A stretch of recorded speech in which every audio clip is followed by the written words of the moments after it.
ஓம் ஸ்ரீ சத்குரு சாய்நாதரின் திருவடிகள் போற்றி. Hi friends, இந்த நாள் உங்கள் அனைவருக்கும் மகிழ்ச்சி நிறைந்த நாளாக அமைந்திட இறைவனை வேண்டி வீடியோவுக்குள் அளிக்கிறேன். நாம் ஸ்ரீ சாய் சச்சரிதம் அத்தியாயம் 45 சென்ற வீடியோவில் ஏக்நாத் பாகவதத்தை வாசித்து கொண்டிருந்த காக்கா சாஹேப் தீக்ஷித் அந்த பாகவதத்தில் ரிஷப குடும்பத்தை சேர்ந்த 9 நாதர்களின் பக்தியை கண்டு அதிசயத்து நின்றதையும், தாம் ஒருபோதும் அவர்களுடைய பக்தியை அடையப்போவது இல்லை, எத்தனை பிறவிகள் எடுத்தாலும் அது கடினமான செயலே ஆகும், அப்படி இருக்க முக்தியை நம்மால் எப்படி அடைய முடியும் என்று தன் மனசோர்வை மாதவராவிடம் வெளியிட்டதையும், இதை சற்றும் விரும்பாத மாதவராவ் அவரை தேற்றும் வகையில், வைரத்தை போன்ற பாபாவை குருவாக பெற்ற நாம் இவ்வளவு தாழ்வுணர்ச்சியுடன் புலம்புவது பரிதாபமானது என்று கூறி, நாதர்களின் பக்தி சிறந்ததாக இருக்கலாம், ஆனால் நம் பக்தி அன்பும் பாசமும் உடையதல்லவா? குருவின் பெயரை ஸ்மரணம் செய்து கொண்டு இருப்பதே முக்திக்கான சிறந்த வழி என்று பாபா கூறியதை அவருக்கு எடுத்து கூறி தேற்றியதையும், அதற்கு உதாரணமாக ஆனந்தராவ் பாக்கடே கனவில் கண்ட காட்சியை எடுத்துரைத்து அவரின் ஐயத்தை போக்கியதையும், அடுத்து மரப்பலகையில் தூங்குவது எளிதான காரியமல்ல என்பதை பாபா காக்கா சாஹேப் தீக்ஷித்துக்கு எடுத்துரைத்ததையும் கண்டோம். இந்த அத்தியாயத்தில் ஷாமா காசி, பிரயாகை முதலிய இடங்களுக்கு பயணம் செய்ததையும், 2 ஆடுகளின் முற்பிறவியின் கதையை பாபா எடுத்துரைத்ததையும் காண இருக்கிறோம். வாங்க வீடியோவுக்குள் போகலாம். அத்தியாயம் 46 பாபாவின் கயா பயணம், ஆடுகளின் கதை. இந்த அத்தியாயம் ஷாமா காசி, பிரயாகை, கயா முதலிய இடங்களுக்கு பயணம் செல்வதையும், பாபா எங்கனம் அவருக்கு முன்னால் சென்று அங்கிருந்தார் என்பதையும் விளக்குகிறது. மேலும் 2 ஆடுகளை பற்றிய பாபாவின் பழைய நினைவுகளையும் விவரிக்கிறது. முன்னுரை. ஓ சாயி, தங்களது பாதங்களும் தங்களை பற்றிய நினைவுகளும் தங்களது தரிசனமும் புனிதமானவை. அவை எங்களை கர்ம தலைகளிலிருந்து விடுவிக்கிறது. எங்களுக்கு தங்கள் ரூபம் தெரியாமல் இருந்தாலும் இப்போதும் அடியவர்கள் தங்களை நம்பினால் பிரத்யட்சமான அனுபவங்களை உடனே தங்களிடமிருந்து பெறுகிறார்கள். கட்புலனுக்கு தென்படாத சூட்சமமான நூலால் தாங்கள் அருகிலும் தொலைவிலும் உள்ள பக்தர்களை தங்கள் பாத கமலங்களுக்கு ஈர்த்து இழுத்து அன்பும் பாசமும் உள்ள தாயாரைப் போல அரவணைக்கிறீர்கள். தாங்கள் எங்கு இருக்கிறீர்கள் என்பதை அடியவர்கள் அறியவில்லை என்றாலும் தாங்கள் அவர்களின் அருகிலேயே இருந்து அவர்களுக்கு உதவி புரிந்து ஆதரிக்கிறீர்கள் என்பதை கடைமுடிவாக அவர்கள் உணர்ந்து கொள்ளும்படி அவ்வளவு சாமர்த்தியமாக நூலை இழுக்கிறீர்கள். தங்கள் அகங்காரத்தின் காரணமாக புத்திசாலிகள், அறிவாளிகள், கற்றறிந்தோர் இவர்கள் எல்லோரும் சம்சார குழியில் விழுகிறார்கள். ஆனால் மிகவும் ஏழ்மையான சாதாரண பக்தர்களை தங்கள் சக்தியினால் காப்பாற்றுகிறீர்கள். ஆன்மஸ்வரூபமாகவும் யாரும் அறியாதபடியும் எல்லா லீலைகளையும் புரிந்துவிட்டு அவற்றுடன் எவ்வித தொடர்பும் இல்லாதது போல் தோற்றமளிக்கிறீர்கள். தாங்களே செயல்களை செய்கிறீர்கள், ஆனால் செய்யாதவரை போன்று காட்சியளிக்கிறீர்கள். ஒருவருக்கும் ஒருபோதும் தங்கள் வாழ்க்கையை பற்றி தெரியாது. எனவே எங்களது பாவங்களை போக்கும் எங்களுக்குண்டான சிறந்த வழி மனம், மொழி, மெய் இவற்றால் தங்கள் பாதார விந்தங்களை சரணடைந்து தங்களது நாமத்தை எப்போதும் ஸ்மரணம் செய்வதே ஆகும். அடியவர்களின் ஆசைகளை தாங்கள் பூர்த்தி செய்கிறீர்கள். பற்றற்றவர்களுக்கு பேரானந்த பெருநிலையை அளிக்கிறீர்கள். தங்கள் இனிமையான பெயரை ஸ்மரணம் செய்வதே அடியவர்களுக்கு மிக மிக எளிதான சாதனமாகும். இச்சாதனங்களால் ராஜச தாமச பண்புகள் மறைந்து சத்துவ குணமும் நேர்மையும் முக்கியத்துவம் அடைகின்றன. விவேகம், பற்றின்மை, ஞானம் முதலியவையும் தொடர்கின்றன. பின்னர் நாம் நமது ஆன்மாவுடனும் குருவிடமும் ஒன்றிவிடுவோம். 2ம் ஒன்றே. இதுவே குருவிடம் பூரண சரணாகதி அடைவது என்பதாகும். நமது மனம் அமைதியும் சாந்தியும் பெறுவதே இதற்கான ஒரே நிச்சயமான அடையாளமாகும். இச்சரணாகதி பக்தி, ஞானம் இவற்றின் பெருமை தனித்தன்மை வாய்ந்தது. ஏனெனில் அமைதி, பற்றின்மை, புகழ், முக்தி முதலியவை அதை தொடர்ந்து வருகின்றன. ஒரு அடியவரை பாபா ஏற்றுக்கொண்டால் அவரை அவர் தொடர்கிறார். இரவும் பகலும் வீட்டிலும் வெளியிலும் அவருடனேயே இருக்கிறார். அவர் விரும்பியவாறு எங்கு வேண்டுமானாலும் செல்லட்டும். அறிவு கெட்டாத வகையில் ஏதாவது ஒரு ரூபத்தில் அவருக்கு முன்பாகவே சென்று பாபா அங்கு இருக்கிறார். கீழ்வரும் கதை இதை விளக்குகிறது. கயா பயணம். காக்கா சாஹேப் தீக்ஷித் சாய்பாபாவுக்கு அறிமுகப்படுத்தப்பட்ட சில நாட்களுக்கு பிறகு தனது மூத்த மகன் பாபுவுக்கு நாக்பூரில் பூணூல் திருமணம் நிகழ்த்த நிச்சயித்தார். ஏறக்குறைய அதே தருணம் நானா சாஹேப் சந்தோர்கர் தமது மூத்த மகனுக்கு குவாலியரில் திருமண வைபவம் நிகழ்த்த நிச்சயித்தார். தீக்ஷித், சந்தோர்கர் ஆகிய இருவரும் ஷீரடிக்கு வந்து இவ்வைபவங்களுக்கு பாபாவை அன்புடன் வரவேற்றனர். தமது பிரதிநிதியாக ஷாமாவை ஏற்றுக்கொள்ளும்படி பாபா அவர்களிடம் கூறினார். அவரே நேரடியாக வரவேண்டும் என்று வற்புறுத்தப்பட்ட போது ஷாமாவை அவர்களுடன் கூட்டிக் கொண்டு செல்லும்படி அவர்களிடம் கூறி காசிக்கும் பிரயாகைக்கும் சென்ற பின்பு நாம் ஷாமாவை விட முன்னால் இருப்போம் என்று கூறினார்.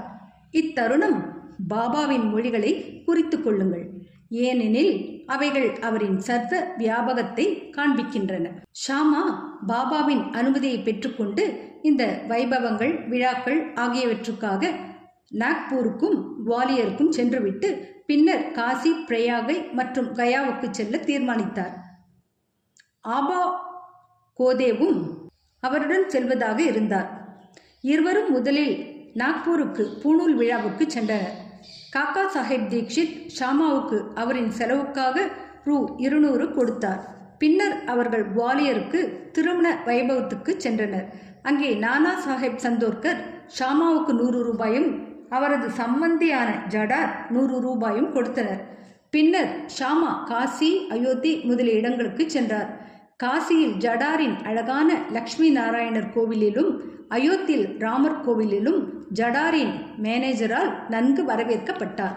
அவர்கள் ஷாமா, கோதே அயோத்தியில் 21 நாட்களும் காசியில் 2 மாதங்களும் தங்கினர்.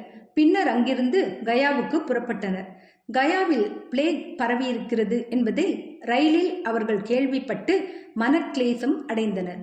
இரவில் கயா ஸ்டேஷனில் இறங்கி தர்மசாலையில் தங்கினார்கள். காலையில் கயாவாலா யாத்ரீகர்களுக்கு உணவும் இருப்பிடமும் அளிக்கும் அந்தனர் வந்து யாத்ரீகர்கள் எல்லாம் முன்னரே புறப்பட்டு விட்டனர், நீங்களும் சீக்கிரம் புறப்படுவது நல்லது என்றார். ஷாமா தற்செயலாக அவரை கயாவில் பிளேக் இருக்கிறதா என்று வினவினார். இல்லை என்றார் கயாவாலா. தயவு செய்து எவ்வித கவலையும் பயமும் இன்று வந்து தாங்களே பாருங்கள் என்றார்.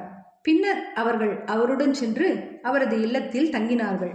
அது பெரிய விசாலமான சத்திரமாகும். தனக்கு கொடுக்கப்பட்ட இடத்தை பற்றி ஷாமா மிகவும் மகிழ்ந்தார்.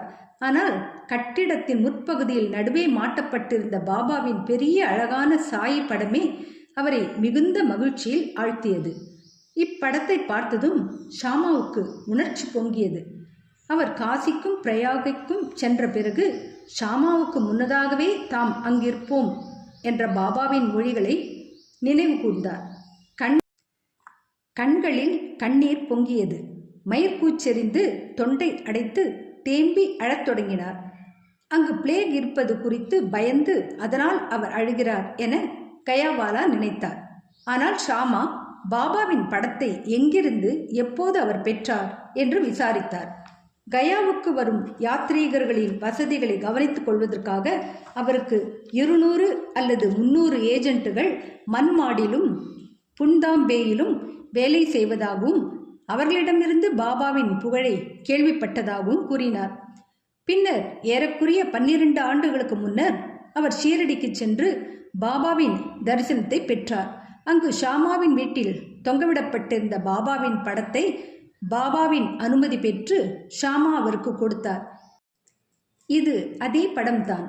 இந்த முந்தைய நிகழ்ச்சியை ஷாமா அப்போது நினைவு கூர்ந்தார். முன்னால் தனக்கு பணிவன்பு புரிந்த அதே ஷாமா தான் தனது விருந்தினர் என்று தெரிந்தவுடன் கயாவாலாவுக்கு மகிழ்ச்சி கரை காணவில்லை. பின்னர் அவர்கள் இருவரும் அன்பையும் சேவையும் பரிமாறிக்கொண்டார்கள். மிக மிக உற்சாகத்துடனும் மகிழ்ச்சியுடனும் இருந்தனர். கயாவாலா அவருக்கு சரியான ராஜோபச்சாரம் செய்தார். அவர் பெரும் பணக்காரர். தான் ஒரு பல்லக்கில் அமர்ந்து யானையின் மேல் ஷாமாவை அமரச் செய்து அவரது தேவை சௌகரியங்கள் அனைத்தையும் கவனித்துக் கொண்டார். இக்கதையின் நீதியாவது, பாபாவின் மொழிகள் வார்த்தைக்கு வார்த்தை அப்படியே உண்மையாகின்றன. தமது அடியவர்கள் பால் அவர் கொண்டுள்ள அன்பு எல்லையற்றதாகும். அதை விட்டுவிடுவோம். அவர் எல்லா ஜீவராசிகளையும் கூட சமமாக நேசித்தார். ஏனெனில் அவர்கள் பால் தாம் ஒன்றியவராக நினைத்தார். பின்வரும் கதை இதை விளக்குகிறது. 2 ஆடுகள். ஒரு முறை லெண்டியிலிருந்து பாபா திரும்பி வந்து கொண்டிருக்கும் போது ஆட்டு மந்தையொன்றை கண்டார். அவைகளில் 2 அவரின் கவனத்தை கவர்ந்தன. அவைகளிடம் சென்று அவற்றை தடவி கொடுத்து அன்பு செலுத்தி அவைகளை ரூபாய் 32க்கு விலைக்கு வாங்கினார். பாபாவின் இந்த செயலை கண்டு பக்தர்கள் ஆச்சரியமுற்றனர். இவ்வியாபாரத்தில் பாபா ஏமாற்றப்பட்டார் எனவும், ஒரு ஆடு ரூ 2 வீதம் அல்லது அதிகபட்சம் ரூ 3 அல்லது ரூ 4 வீதம், 2 ஆடும் ரூ 8 மட்டுமே பெறும் எனவும் நினைத்தனர். அவர்கள் இதற்காக பாபாவை கடிந்து கொண்டனர். ஆனால் பாபா அமைதியாகவும் மகிழ்ச்சியாகவும் இருந்தார். ஷாமாவும் தாத்யா கோதேவும் அதற்கு விளக்கம் கேட்டனர். தமக்கென வீடும் கவனிக்க குடும்பமும் இல்லாதபடியால் தாம் பணத்தை சேமிக்கக்கூடாது என்று அவர் கூறினார். தமது செலவில் 4 சேர் பருப்பு வாங்கி ஆடுகளுக்கு அளிக்கும்படி கூறினார். இது முடிந்த பின் பாபா அவ்வாடுகளை மந்தையின் சொந்தக்காரருக்கு கொடுத்துவிட்டு ஆடுகளை பற்றிய தமது பழைய ஞாபகத்தையும் கீழ்கண்ட கதையையும் கூறினார். ஓ ஷாமா தாத்யா, இவ்வியாபாரத்தில் நான் ஏமாற்றப்பட்டு விட்டேன் என நீங்கள் நினைக்கிறீர்கள். கிடையாது. அவைகளின் கதையை கேளுங்கள். அவைகளின் முந்தைய பிறவில் மனிதர்களாய் இருந்தனர். எனது நண்பர்களாய் இருந்து எனது அருகில் அமரும் நல்லதிர்ஷ்டம் பெற்றிருந்தனர். அவர்கள் ஒரு தாய் மக்கள். முதலில் ஒருவரை ஒருவர் நேசித்தனர். ஆனால் பிற்காலத்தில் பகையாளிகளாய் ஆகிவிட்டனர். மூத்தவன் சோம்பேறி, பின்னவன் சுறுசுறுப்பானவன். ஆதலால் பெரும் பொருள் திரட்டினான். மூத்தவன் பேராசையும் பொறாமையும் கொண்டு பின்னவனை கொன்று பணத்தை எடுத்துக்கொள்ள விரும்பினான். தங்கள் சகோதர உறவை மறந்து ஒருவருடன் ஒருவர் சண்டை போடத் தொடங்கினர். மூத்தவன் இளையவனை கொல்ல பல வழிமுறைகளை கையாண்டு அவனது முயற்சிகளில் தோல்வியடைந்தான். இவ்வாறாக அவர்கள் மரண விரோதி ஆனார்கள். முடிவாக ஒரு சந்தர்ப்பத்தில் மூத்தவன் இளையவன் தலையில் தடிக்கம்பால் பலத்த மரண அடி ஒன்று கொடுக்க, இளையவன் மூத்தவனை கோடாரியால் தாக்க, இதன் விளைவாக இருவரும் அவ்விடத்திலேயே மாண்டனர். அவர்கள் வினையின் காரணமாக இருவரும் ஆடுகளாய் பிறந்தனர். சற்று முன் என்னை கடந்து சென்ற போது நான் அவர்களை அறிந்து கொண்டேன். அவைகளின் முந்தைய பிறவைகளை நினைவு கூர்ந்து இரக்கம் கொண்டு அவைகளுக்கு இளைப்பாறுதலும் சௌகரியமும் தர விரும்பி என்னிடம் இருந்த எல்லா பணத்தையும் செலவழித்தேன். அவர்கள் வினையின் காரணமாக இருவரும் ஆடுகளாக பிறந்தனர். சற்று முன் என்னை கடந்து சென்ற போது நான் அவர்களை அறிந்து கொண்டேன். அவைகளின் முந்தைய பிறவிகளை நினைவு கூர்ந்து இரக்கம் கொண்டு அவைகளுக்கு இளைப்பாறுதலும் சௌகரியமும் தர விரும்பி என்னிடம் இருந்த எல்லா பணத்தையும் செலவழித்தேன். இதற்காகத்தான் நீங்கள் என்னை குறை கூறுகிறீர்கள். நீங்கள் என்னுடைய பேரத்தை விரும்பாததால் நான் அவைகளை மேய்ப்பவனிடமே திருப்பி அனுப்பிவிட்டேன் என்றார். ஆடுகளிடம் சாயின் அன்பு அத்தகையது. ஸ்ரீ சாயியை பணிக. அனைவருக்கும் சாந்தி நிலவட்டும். அடுத்த அத்தியாயத்தில் மிகவும் சுவாரஸ்யமான பாபாவின் பூர்வ ஜென்ம ஞாபகங்கள், அதை ஒட்டிய கதையைத்தான் தெரிந்து கொள்ளப் போகிறோம். என்ன ஃப்ரெண்ட்ஸ், இந்த வீடியோ பிடிச்சிருந்தால் லைக் பண்ணுங்கள், ஷேர் பண்ணுங்கள், சேனலை சப்ஸ்கிரைப் பண்ணுங்கள். எனக்கு இதுவரை சப்ஸ்கிரைப் பண்ணியுள்ள அனைவருக்கும் என்னுடைய மனமார்ந்த நன்றிகள். மீண்டும் அடுத்த வீடியோவில் சந்திக்கும் வரை உங்கள் அனைவருக்கும் நன்றி கூறி விடைபெறுகிறேன். வணக்கம்.